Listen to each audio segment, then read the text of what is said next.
need to win these series. They're very vital to us, making the tournament and then putting ourselves in a good position at the tournament. So it was fun. The kids had fun. We were loose. I felt like we got better. Getting shut down in game one and then refocusing and coming back day two just showed that we had that growth mindset. We were mature. We made adjustments. We were at the cages. We had a whole new plan. We were trying new things, and just for our kids to be open-minded and commit to it and trust the plan, it was awesome to see. So I feel like right now we're kind of right where we need to be, and we got a big week coming up. So we got Northwestern coming in, and they're a top 2 team right now. And what's exciting for us is we played with the top two teams. Like, we've been in games with them. So, and I feel like we're getting better. So I'm excited to play Northwestern this week. Because I feel like we're better than what we were in February. So I'm really excited to see where we stack up against them on Wednesday. You played Northwestern 2 non-conference games earlier in the season, pretty early. I think it was the second or third weekend. Talk a little bit maybe what's changed between then and now for them and for us.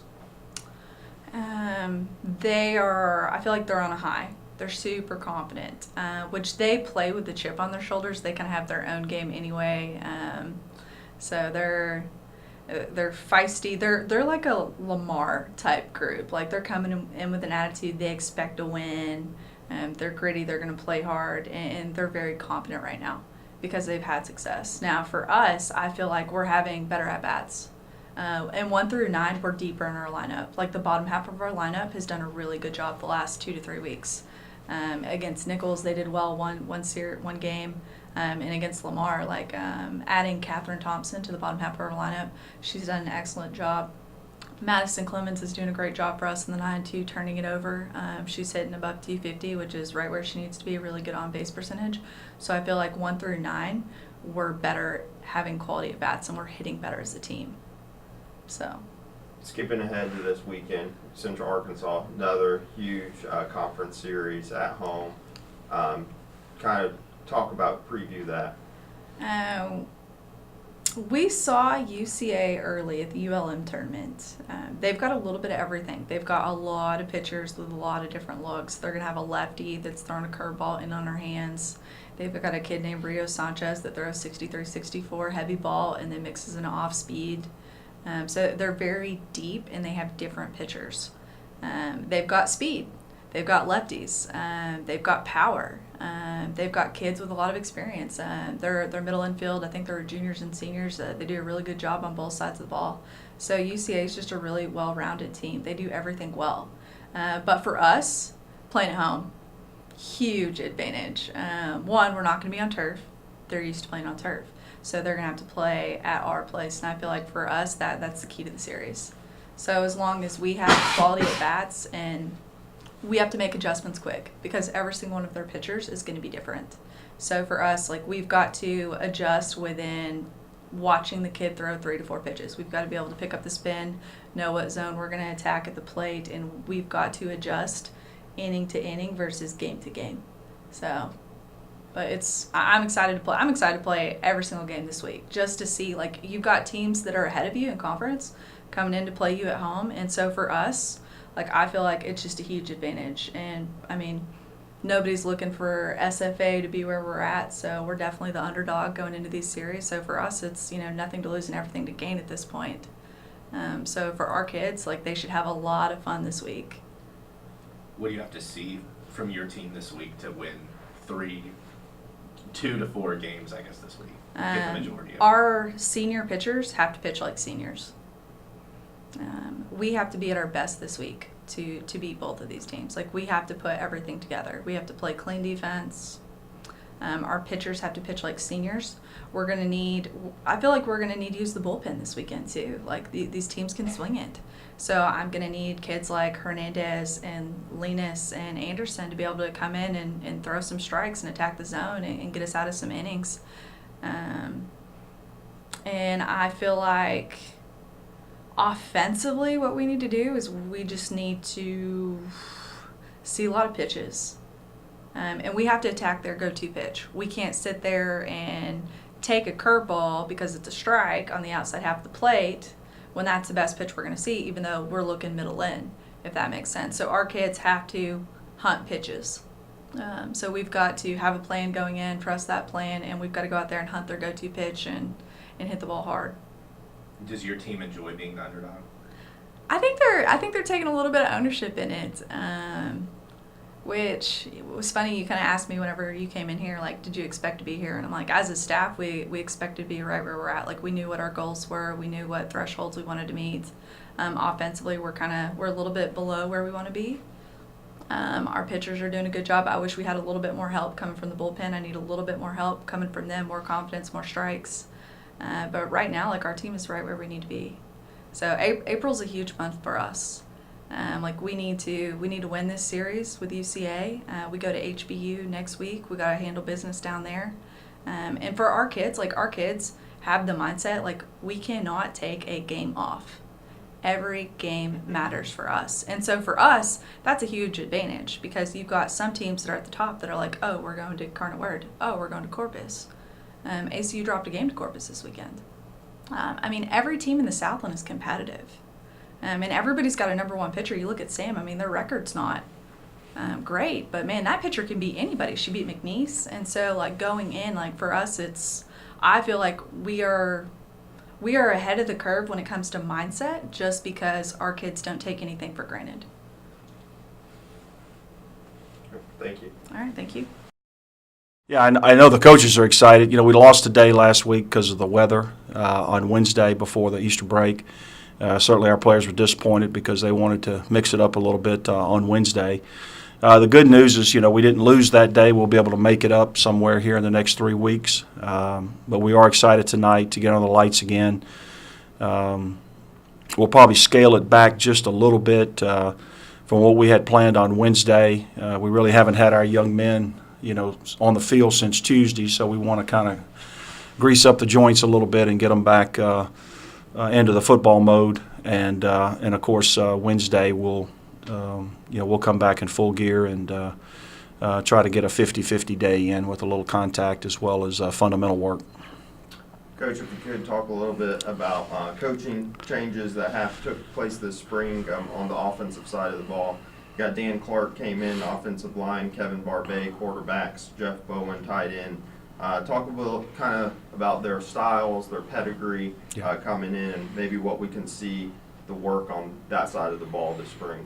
Well, super excited about all three of those gentlemen. They're true professionals. They all come with outstanding pedigree. Of course, Dan Clark takes over the offensive line for Bill Best. Bill took a position at Rice University. Excited. Bill been with me for a long time at a couple different schools, so excited for Bill. But Dan comes with great background. Cut his teeth with Kurt Fairnitz at Iowa, and it was at Northern Iowa, a school that we're somewhat familiar with at our level, and then coached the offensive line for 5 years at Illinois State, played the national championship game several years back, and became available and was really a slam dunk for us, and excited to have him on board. You can see that just a renewed spirit by those young people on the offensive line, which is an area probably of our football team that we need to make the most growth. So, he's bringing a lot of energy and some great ideas to that position. Kevin Barbies, a name that should be fairly familiar to our alumnus here in East Texas. His uncle Curtis was a longtime legendary coach at Newton High School, many state championships. Kevin tells a story that he watched many a high school playoff game in Homer Bryce Stadium when he was a kid. And, of course, he coached at Texas A&M Commerce and Lamar. Was a head high school coach at early in his career, probably too early, he would tell you. And then the last 4 or 5 years, he's been with McElwain, both at Colorado State and Florida. And when that staff broke up, Kevin became available. Pretty excited to have him now, and he's done a great job of molding the quarterbacks. And then Jeff Bowen, we hired from Northwestern State, a former offensive line coach, former tight end coach, and Jeff was at UTSA at one time, played at Texas State, so another native Texan along with Kevin. So brings a lot of energy, a lot of passion, and certainly with the loss of Will Taylor, one of our graduating seniors at tight end, Jeff's it comes at a good time to bring that energy and that perspective there to that position. With that said, we moved Jeremy Hammock over to running backs. Jeremy had coached running backs for me at our previous school, and has done a nice job with those young guys there. So really excited about the entire staff, but certainly those 3 new additions have brought a new punch, a new energy, and passion to our meetings and to our practices. So very professional, and I know they're anxious to get day 3 going tonight. 5 new signees that you've signed since the National Signing Day on February 7th, February 8th. 2 offensive linemen, cornerback, defensive end, the linebacker. Kind of talk about those 5 additions. That brings the 2018 signing class to 28 total. Yeah. I think in National Signing Date, we talked about not reaching and that we wanted to mature this team a little bit more. And, bringing in 2 offensive linemen, I think was paramount for us. 2 6'3", 6'4", 315, 20-pound, space eaters and grinders, and to go along with the young kids that we have up there. So I thought that was very, very important. We tried to flip a young man on National Signing Day at linebacker. It didn't happen. So to go along with Dorian Williams from Nacogdoches High and Quinn Jones, who we brought in at mid-year, we felt like we needed another mature piece, at the linebacker position. And Kirkland Joseph gives us that, young man from Louisiana, started his career at Louisiana Lafayette. And then, at corner, we lost 3 senior corners last year, so that was important that, we bring in another mature piece there. And then, John Franklin graduated, and, one of the all-time great defensive ends in our program is going to get drafted here in a couple of weeks. And, we felt like we needed to bring in another mature edge rusher to go along with the high school kids that we had signed, in the early signing period. So all of them fill a need and fit, a perspective for us. So they'll be here this summer, and we're looking forward to adding their maturity and their experiences to the young men that are working right now. So that about wraps it up there. But we're excited about the entire class, but certainly those young men, I think, will add some maturity and experience to our football team. You mentioned the new staff members, and how much of these next few weeks of spring practice, how much of that is practice for your staff as far as the communication and play calling and those types of game day operations that takes some getting used to other new people? I mean, literally having to teach them where they practice, where their area is on the practice field, and transitioning from drill to drill. And right now we're all on the game field, which we spend about half of our time during the season on the game field. We will be on the grass later this week, which will give them an opportunity from a logistics standpoint to see where everybody works. But from a communication standpoint, you bring up a good point, Isaac, that scrimmages are going to become very important. These 3 scrimmages where we're calling plays, communicating, making adjustments, those type of things will be very important. And again, all 3 are professionals. All 3 have been doing this for a while and worked with good people and good programs. So I think the transition will be seamless. But still, you have to go through the steps, to solidify everybody's role. And, it starts every day in practice, but obviously the scrimmage take on what we call double bonus points. They just mean a little bit more. Talk a little bit about injuries, maybe give an injury update. Some players that have been rehabbing throughout the winter, spring, Foster Sawyer, Devante Jones, Trey Ramos. Yeah. First of all, Devante Jones, who's a returning all-conference lineman, is out for the spring. He broke his ankle in the last game, so he's in, full-speed rehab, progressing well, but he's out for the entire spring, which hurts your numbers, hurts his development, number one, because he's just going to be a junior after transferring from Baylor. The flip side of that, it does give a couple of our young tackles, Jimmy Price, Hayden Young, John Wilkowski, who just got here from high school, those guys an opportunity to, get their feet wet and continue to grow. But we sure do miss, Devante being on the field. Desmond Robinson, another true freshman that tore his ACL the last week of camp, is out for this spring. He's progressing probably a little better than what we had thought. But he is out. Those 2 are definitely completely out for spring drills. Foster Sawyer and Trey Ramos are back on the field. Foster is 6, getting closer to 7 months post surgery. He's worked really hard in his rehab with A.J. Van Valkenburg, our athletic trainer. He's doing 7-on-7, 1-on-1s, all of his drill work, but we don't put him in 11-on-11 situations. He's not been cleared yet. We're hopeful that by June 1st he'll be completely cleared.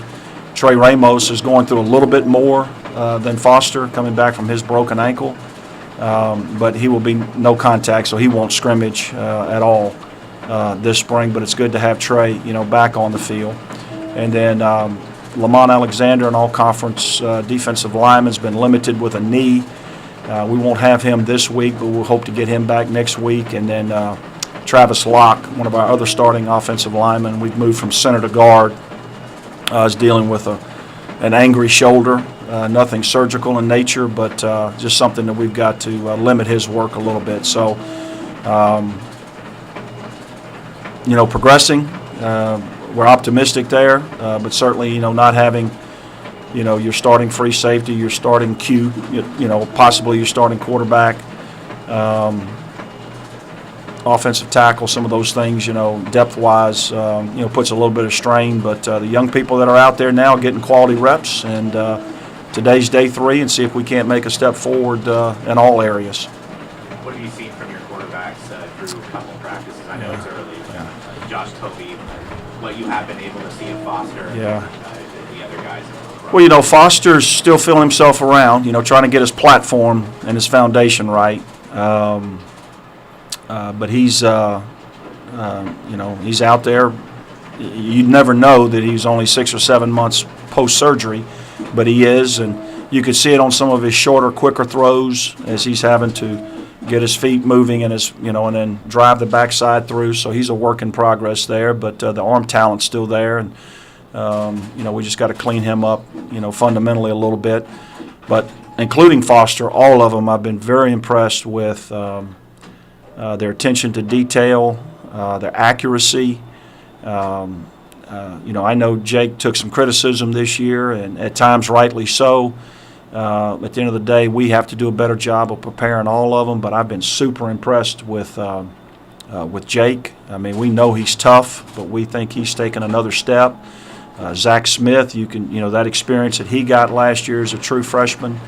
And then Josh Covey is everything we thought he could be. So, we feel good about the depth we have there, the competition there. Obviously, it's going to be an ongoing situation as Foster becomes fully healthy, so we're pleased with the growth we're seeing at that position. Now we're only 2 days into it. Everything's pretty vanilla. But when they have to start making checks and the bullets start flying, tonight we do our first blitz pickup drill.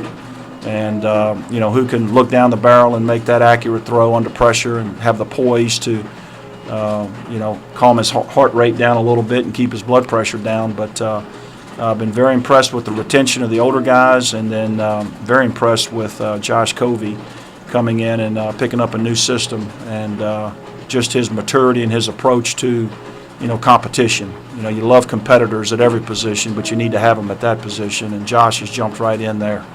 Do you expect any clarity at that position this spring, or are you looking more towards the summer for that? That's probably going to be an ongoing competition. I think, to be fair to our football team and fair to Foster and fair to that position, nobody's anointed there. Foster was 2-1 as a starter, but a very small sample. We know the arm talent's there. We know the size is prototypical. He has some experience prior at TCU, obviously. But Jake has the most experienced Blumerick of all the quarterbacks we have on campus, and you can see that, the way he's carrying himself, the confidence he has right now.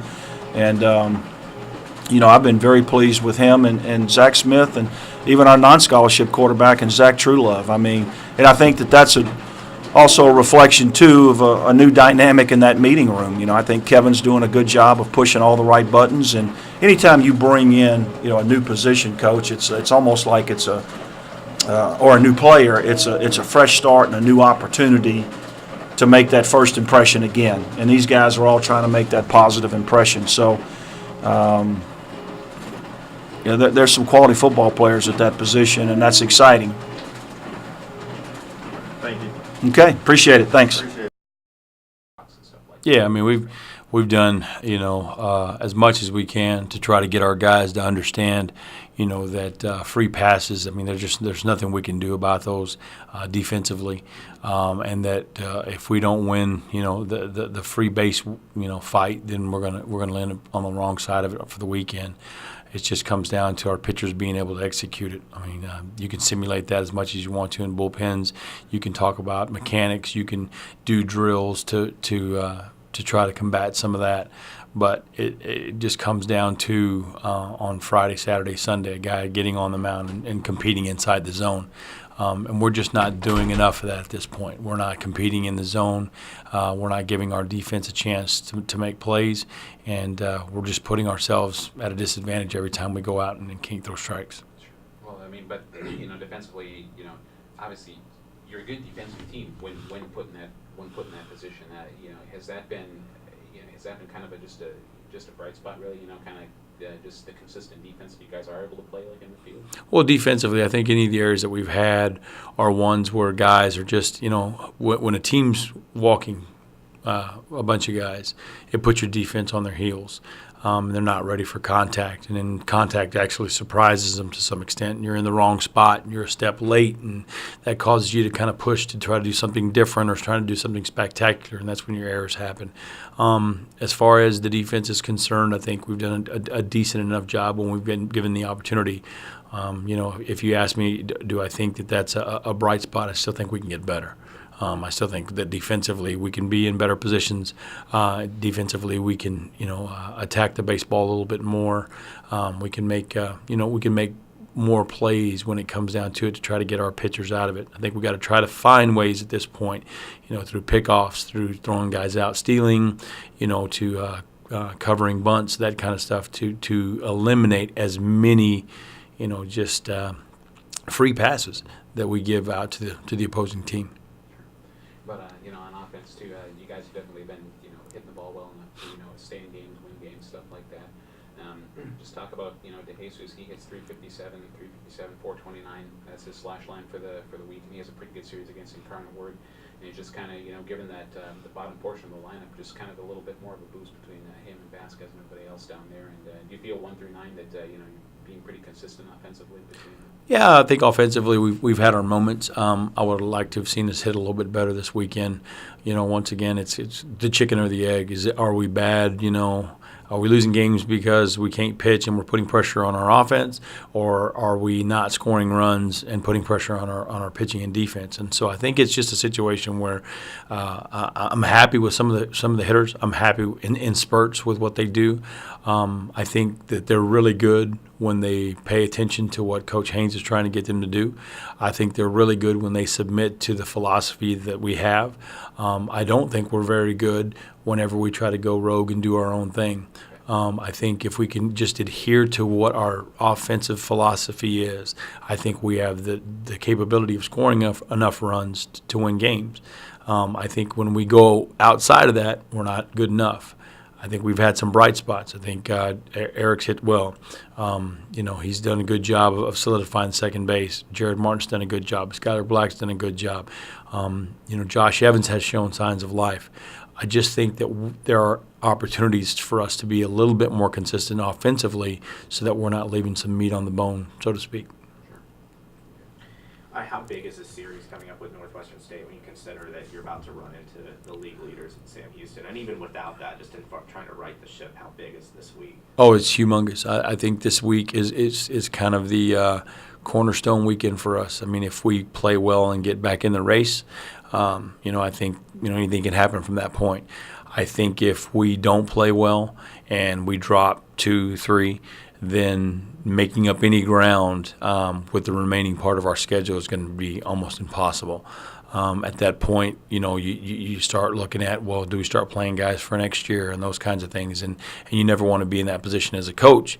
But if you get to a point in the season where the prospects of making the postseason don't look favorable, then you're going to have to try to start preparing immediately for next year.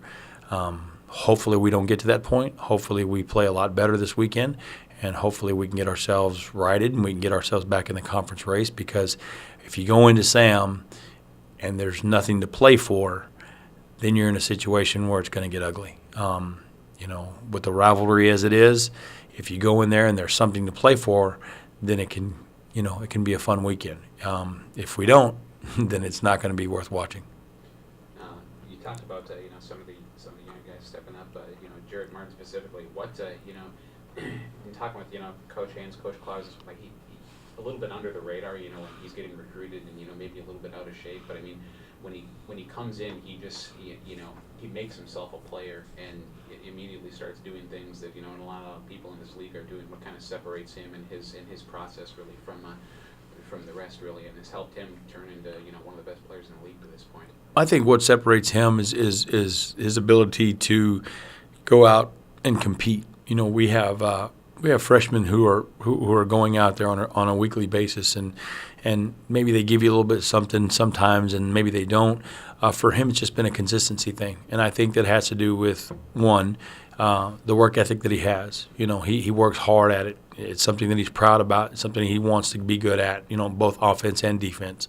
And so I think that for an athlete is the biggest thing, is if you have enough pride to go out and make yourself work at it when others aren't. I think that's the big thing for him.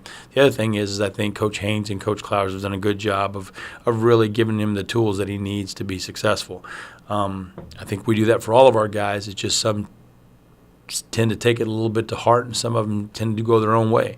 I think he's the guy that is a great example of what you can do if you just listen to guys who have the experience of playing at the Division I level.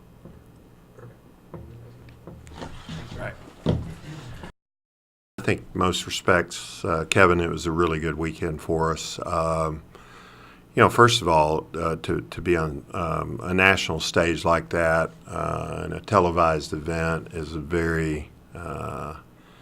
it's a really good thing for your team to be a part of. And we had some athletes that did exceptionally well this weekend, as well as getting some good work in, continuing to work towards our goals, our team goals, as well, of course, obviously, individual goals. And from that standpoint, we got a lot accomplished this weekend and saw some really good performances from some of our men and women. Let's talk about a little bit about this weekend. You got the Carl Kite Invitational here, and talk about opportunity for the kids to present or to perform here at home, and kind of also being able to recognize your group of 14 seniors on this team. Right. Yeah, it covers. We cover a lot of bases this weekend. Coach McCown has put on what is becoming a very popular multi-event competition, which will be Thursday and Friday. We expect 20 to 22 decathletes and about 15 heptathletes, which is really a maximum number that you want to have.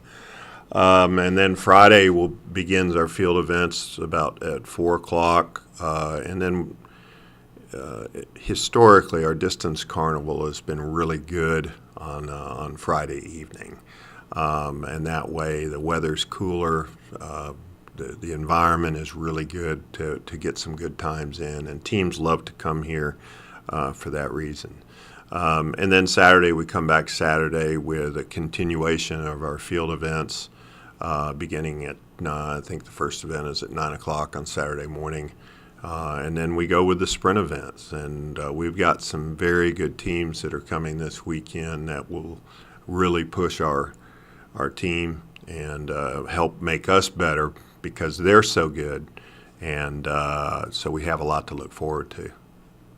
Coming off Texas Realize, your team competed against very varied field, from Power 5 schools down to D2 NAIA schools, a whole range there. So what's the field going to be like this weekend at the Power Kite?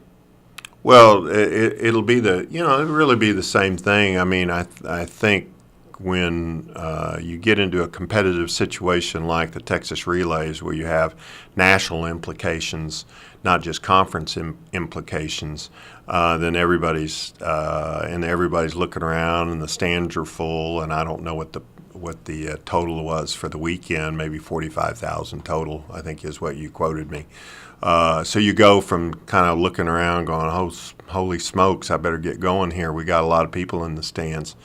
And it's an advantage from a recruiting standpoint, because when your team is being called out, like the women's 4x2, I mean, they were a mile ahead of anybody else in their heat. When you win a heat, when you do something like that, then people take notice, and recruits certainly take notice.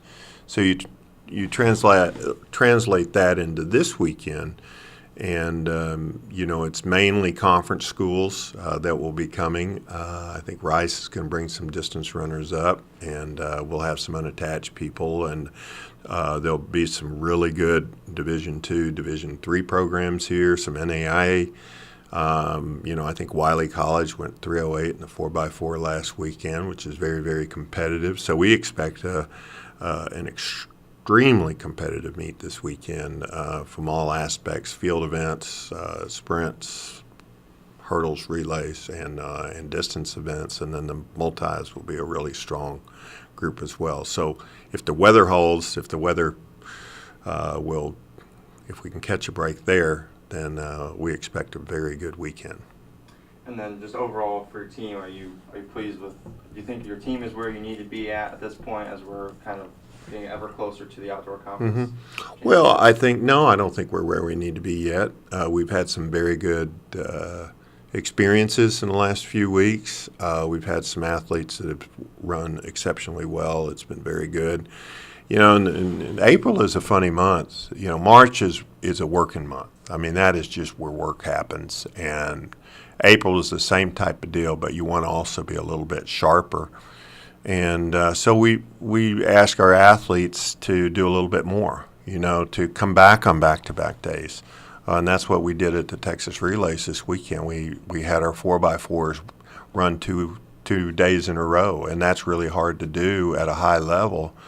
And, our men, we had 4 guys that wanted to run and put forth every effort, and we had an exceptional day on Saturday. And the women, the women coming back on Saturday against a strong field, I think it was a little tough for them mentally, but 3 out of 4 legs did very well and ran hard. Dominique Jackson had a great weekend, both in the quarter hurdles and her leg in a 4x4. So that just sets us up better. We got to be a little bit tougher mentally going from day 1 to day 2, because I'm telling you, in the month of April, it gets tough, because as we get closer to the conference meet, a lot of teams, a lot of individuals from other teams within the conference start moving backwards.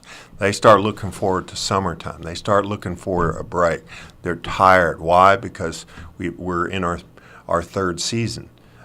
Between cross-country, indoor, and outdoor track. What we have to do with our team and our kids, and this is a message to them, and they're going to be hearing this message tomorrow night in our team meeting, is that we have to be different. We have to be an exception to the rule and be more focused. We have to have more concentrated efforts. We have to be a lot tougher mentally, because otherwise we'll fall in the same boat as everybody else. But one thing that we've done a good job of, our coaching staff has, is taking each day as it comes, each week as it comes, each month as it comes, and just trying to get better without any steps back at all. And I think we just have to present it to them that we have to work on our toughness. We got to work on our ability to come back on back-to-back days and get into that feeling, into their heads that this is what you're going to do at championship time. And if we can do that, we're going to have a very successful conference championship outdoor. No matter what place we finish, we're going to it'll be a successful weekend. All right, thanks, Coach. I appreciate Thank you you. taking the time with us. All right, appreciate you. I mean, I think we've just we for a couple of weeks we've been into a one match at a time, one day at a time. We hadn't had trouble, really focusing on the task at hand. It's just that we either do it that day and then bounce back, or we don't, and know that we can get it right the next day. So I think we're in that same pattern. it can be more pressure if you feel like you're chasing that spot, especially when you let some opportunities slip earlier in the year. But I don't think that was the case this weekend, and I don't really foresee that being the issue. I think it's more about just being prepared, knowing what we're going to face, and then once we get in those situations again, those 4-all, 30-all points, how do we execute? Do we believe it's going to be our time, or do we feel that monkey on our back that's kind of been there? So, it'll be good to have to face that down and see how we respond. We're going to get a good opportunity Friday to play at Prairie View A&M. It was a rain-out match that supposed to be played earlier in the year. Hopefully, we can execute there, and then Saturday have a winnable one here, and then Sunday set up for a good one, and that's to mimic the 3 days of the conference tournament there to see if we can just gather up that energy and the belief in the process and go through it. So it's going to be a good test. I've got a lot of confidence that we'll be ready, and then it's just how do we perform there as we close out the year. Sure. When you take a look too at UIW and Corpus, that's one of the teams that is up there again to contend for a title. And do you think they're kind of down this year? As compared to years past. I mean, granted, one conference loss, and kind of see them as a little bit, especially the way that you played them last year in the conference tournament. And, some of those players returned, and you kind of see this as another good opportunity here. Sure. We did have that that good. I don't want to call it a moral victory, because I don't believe in that, and we know that we put ourselves in a good position to win that match. We just didn't finish it off. So there's probably a little bit of that will lead to our confidence, knowing that we can do it. But back to your original question, they're several teams that can get to 4 points against each team in this conference this year. So, no, I don't feel like anybody's down or anybody's up. I feel like everybody's up, and then it's just how do you handle those matchups day in and day out. And when you have that, when you get to that third point and there's still matches left, are you willing to take that next step and lay it out a little bit more on the line there to get over that finish line? And I predict that that's going to be the case in both matches this weekend. We put ourselves in a good spot on Saturday at Abilene, up 4-3 at number 1 doubles, up 4-3 at number 3 doubles. So we're hanging right there. It's just, and I expect the same thing. But, again, it's those tied points, confidence and staying true to the process. And so it really, for us, it doesn't matter if we're playing Corpus, or I like to say it doesn't matter if we're playing the Globetrotters. We just have to continue to put ourselves in that position and believe we're going to execute. And maybe the difference this week one will be if we can build up a little bit of confidence and get a win on Friday and Saturday. That could be all the difference in the world. So we're not going to get too far out in front of ourselves with the process, but that's definitely the formula. That's the script that we would like to stick to this weekend for sure. Sure. When you have the Friday, Saturday, Sunday, as a player and as a coach, you kind of like that a little bit better, and you just kind of keep it going rather than have those long breaks a little bit. And, does it help the process along a little bit? It can. I mean, I think it's all about how you basically feel about it and how you approach it. So, for us, we don't mind the grind. We don't mind having to turn around and play again. We kind of embrace that. We feel like under pressure and under fatigue, philosophically, we want to be able to handle that just better than the person across the net. Doesn't matter if we're great at it or not. And so we like to think we train that way.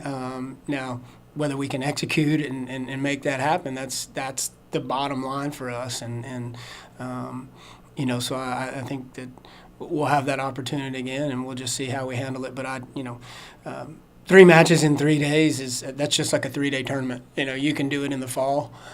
You've done it. These kids have done it growing up throughout their career. So I know there's some talk going around about you know, how that affects and you know, the playing season and at this point of the year, you know, the fatigue and the injuries and things like that. But you know, we feel like we train the right way and we're healthy and mentally ready. You know, to me, that's an advantage for us, and I think the kids see it that way and feel it. Even though that, you know, it's definitely going to be difficult on Sunday to play a good team and to you know, to have that energy and to have that motivation there. But that's, you know, to me at this point, that's what it takes. That's what it requires, and that's the attitude and belief that we need to embrace that and now actually go out and do it. And if we can do that, that's going to be you know, a powerful powerful building block for us. Perfect. Thank you. Thank you.